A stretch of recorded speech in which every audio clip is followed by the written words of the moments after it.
A major topic that has emerged over the last several years is what people refer to as ESG, environmental, social, and governance issues. Investors have become very concerned about these, and a lot of investment money is now invested on the basis of whether companies do a good job for the environment and for the society.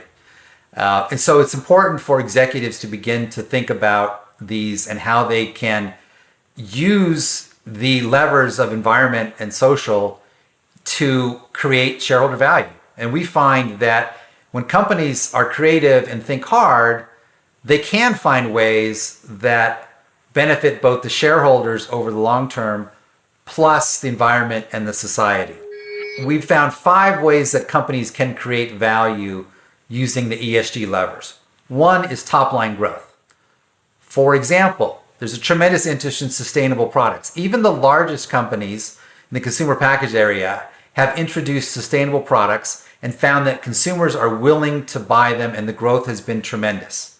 So focusing on sustainability and promoting products that are either sustainable or made in a way that is appealing to consumers leads to additional revenue growth, which of course creates value. The second way to create value is through cost reduction. A lot of things that you can do for the environment also benefit or lead to lower costs. So for example, when retailers use their roofs to install solar panels, not only are they reducing carbon emissions, they're also reducing their cost for electricity to power their stores. Or when beverage companies reduce water consumption, that benefits them, and it also benefits the local communities where water is often an issue. A third way that ESG can create value is through better relations with the regulators. In many industries and in many countries, it's important to have good relationships with the regulators in order to create value for your shareholders. So for example, if you're developing a mine in Africa, the regulators in Africa are very concerned about your reputation in how you help and work with the local community where you might have your facilities. And they are more likely to give you a concession, for you to win a concession, and for you to have better terms, the better relationships, the more things you've done for the community, and the better your relationships with the regulator.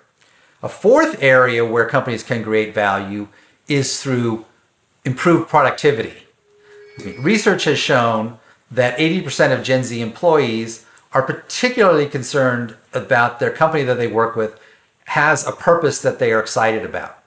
So by doing good things for the environment, by doing good things for social, there's academic evidence that shows that there's a strong correlation between employee motivation and productivity. The final way that companies can create value from an ESG perspective is by lowering the amount they have to spend in building facilities, for example. So what we're finding is that there are often times when, if you're smart about the way you build something, you can lower the cost of building it, which of course improves your cash flows going forward. Not only is it often more environmentally friendly, but the lower cost leads to shareholder value creation. So there's 5 ways that you can create value from using ESG levers. You need to be creative. You need to think hard about it. If you're not focused on it, you won't find those things. And by the way, if you don't do some of these things, it may not be that you may destroy value, because often your competitors will be doing these things. So we're in a world now where you have to be doing these things just to keep up with your competitors. If you don't do it, your competitors will. You'll be behind, and you'll actually end up destroying value. So it has become an imperative for companies to focus on these ESG issues in order to create value for the shareholders over time.